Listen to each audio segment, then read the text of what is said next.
You've probably seen the headlines buzzing about this, an arrest warrant for Ola's co-founder Bhavesh Agarwal.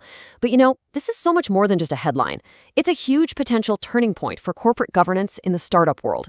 So let's get past the noise and really break down what this means for Ola and honestly for the entire ride-hailing industry. So here it is. A court has officially issued an arrest warrant for Bhavesh Agarwal, who is, of course, a massive figure in India's tech scene.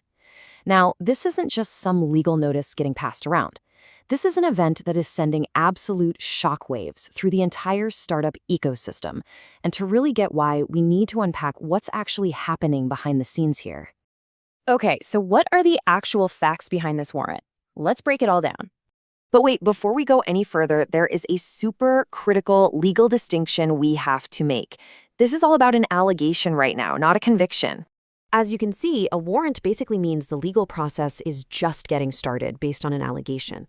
It is absolutely not a guilty verdict. For Agarwal and for Ola, this is just the very beginning of what could be a long, long legal road, not the end of it. So, the big question is, why? Why was the warrant issued in the first place? Well, reports are pointing to three key areas.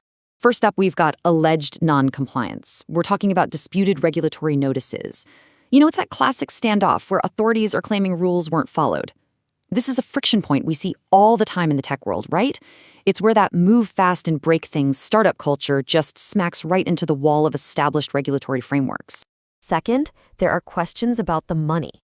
Regulators have reportedly found some, let's say, inconsistencies in the company's books and audit trails. And, anytime the numbers look even a little bit off, it becomes a massive red flag for authorities. It just casts this huge shadow over the financial health and the transparency of the whole company. And finally, it's not just the regulators who are concerned. There are investor grievances. Some shareholders are actually filing lawsuits over what they see as really serious corporate governance failures. And this is a crucial shift because it means the pressure isn't just external from the government, but it's now coming from inside the house, from the company's own backers. You have to understand, these allegations don't just affect Ola. They're causing a major shakeup across the entire ride-hailing sector. So, no surprise here, the immediate market reaction has been pretty negative. This kind of news just erodes investor confidence, and that directly puts pressure on a company's valuation.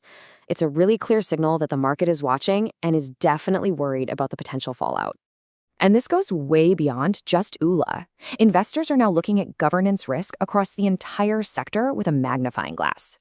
An event like this often leads to a regulatory crackdown, which could mean stricter, maybe more cumbersome rules for all ride-hailing companies down the line.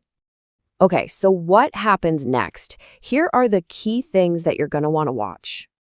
The very first thing to keep an eye on is cooperation.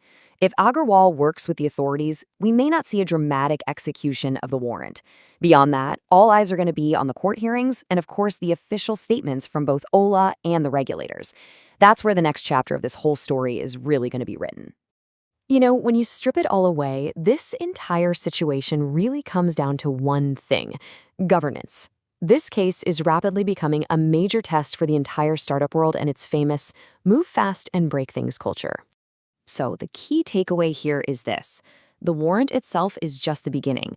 This case is a potential eye-opener for corporate governance, for compliance, and for investor confidence. And it's one that could seriously reshape how startups are run and how they're regulated for years to come. And this leaves us with a really crucial question, doesn't it? Is the Ola case just an isolated incident, something that's just involving one company? Or is it a symptom of a much larger, systemic problem with governance that's been brewing in the high-stakes startup world? That right there is the real story to watch.